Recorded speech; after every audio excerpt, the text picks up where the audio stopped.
Pochampally, a small town situated in the district of Nalgonda in Andhra Pradesh. Around 1,000 weaving families in 100 villages that surround Pochampally are involved in this craft. The people of this village are known for the Ikkat sarees, which are high quality sarees that are made of geometrical design and are available in 3 colors and shades. Ikkat is the term used to the particular style in which the cloth is dyed, which is also called Pochampally. The Pochampally sarees are known for the unique designs and colors. The Pochampally handlooms are the first handloom cloth to be patented in India. Do you know what this means?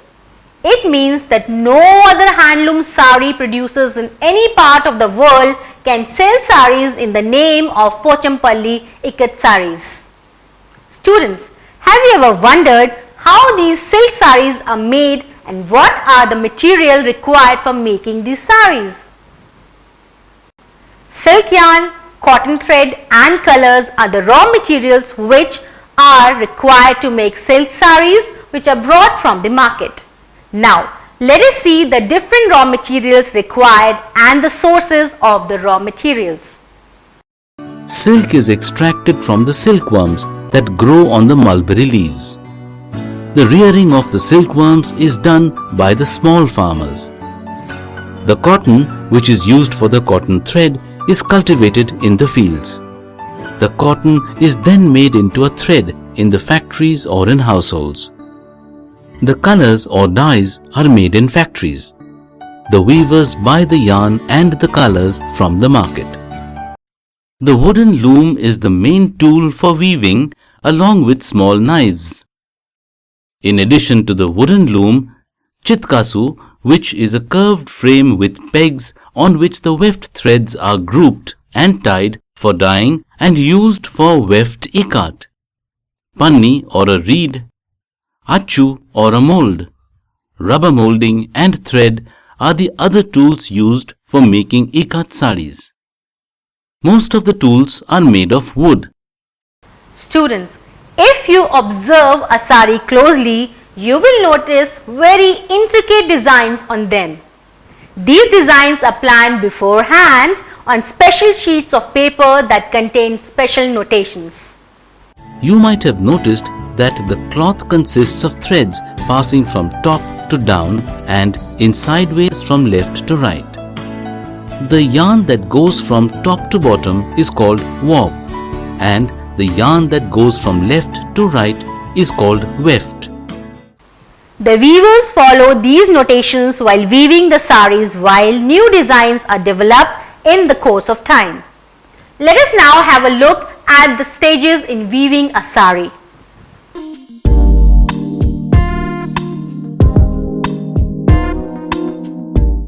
As you all know, the making of a saree involves many stages.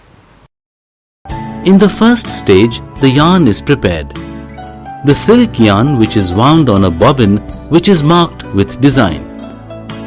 The markings help the weavers to identify which colors are to be dyed in which part of the yarn. The dyeing of the yarn is a long repeated process in which each color is done separately and dyed one after the other. The thread is used for weaving only when the coloring of the thread is completed. Let us now see how the yarn is dyed.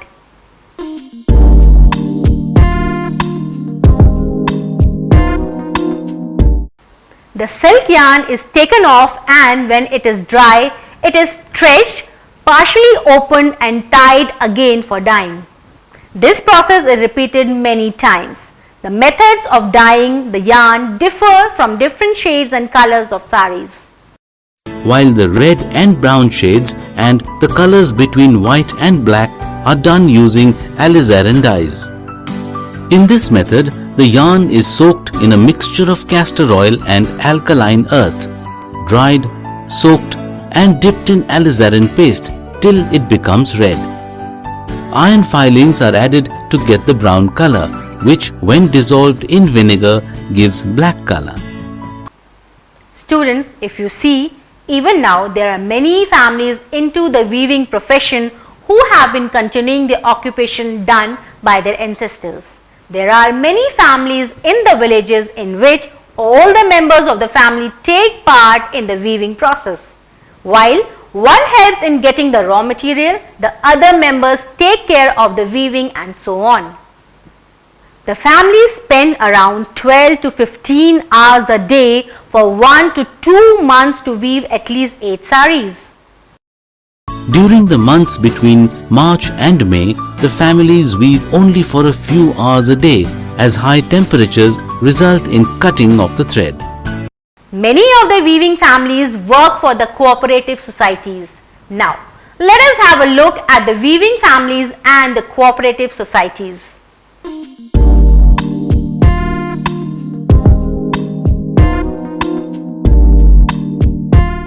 The state of Andhra Pradesh stands second next to the West Bengal in the production of handlooms in the country. But the weavers face a lot of issues. Let us see the various issues that are faced by the weavers. The competition from the cloth produced in power looms and mills, which come for cheaper prices compared to the handloom textiles. The production on machines and the use of synthetic yarn, which costs less than cotton or silk, is the reason for competition. Although the Pochampally sarees are known for their quality and their unique designs, the prices are high. But the weavers fail to get good rates because of the middlemen. Let us see the role of the middlemen in the process.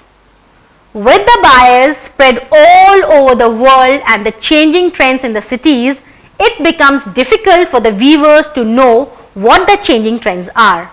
The weavers depend on the middlemen to know the trends in the markets to design the sarees accordingly. The weavers also depend on the middlemen for the raw materials as they are produced in the far off places. Thus, the middlemen occupy a significant position in the handloom industry who tries to get a major share in the sale of the sarees. With an idea to overcome such kind of issues, the weavers were encouraged to form the cooperative societies. The cooperative societies also help the weavers' families in borrowing loans for building houses. The cooperative societies should also try and help the weavers in coming out with new designs, but majority of the weavers in Andhra Pradesh fail to get enough work from the cooperative societies. Moreover, in some cooperative societies, the weaver are not allowed to decide on the procurement of raw materials or sale of the clothes. In addition to providing minimal opportunities, some cooperative societies sometimes force the weavers to go back to middlemen and traders for better opportunities. The master weavers and merchants produce large amounts of the handloom cloth in Andhra Pradesh. It is the master weavers and merchants who supply the raw materials to the weaver and procure the woven clothes which is sold to the wholesalers. The master weavers also provide loans to the weavers for setting up the looms and for the purchase of other tools. The weavers are paid a stipulated amount as wages, which is decided by the work done by them.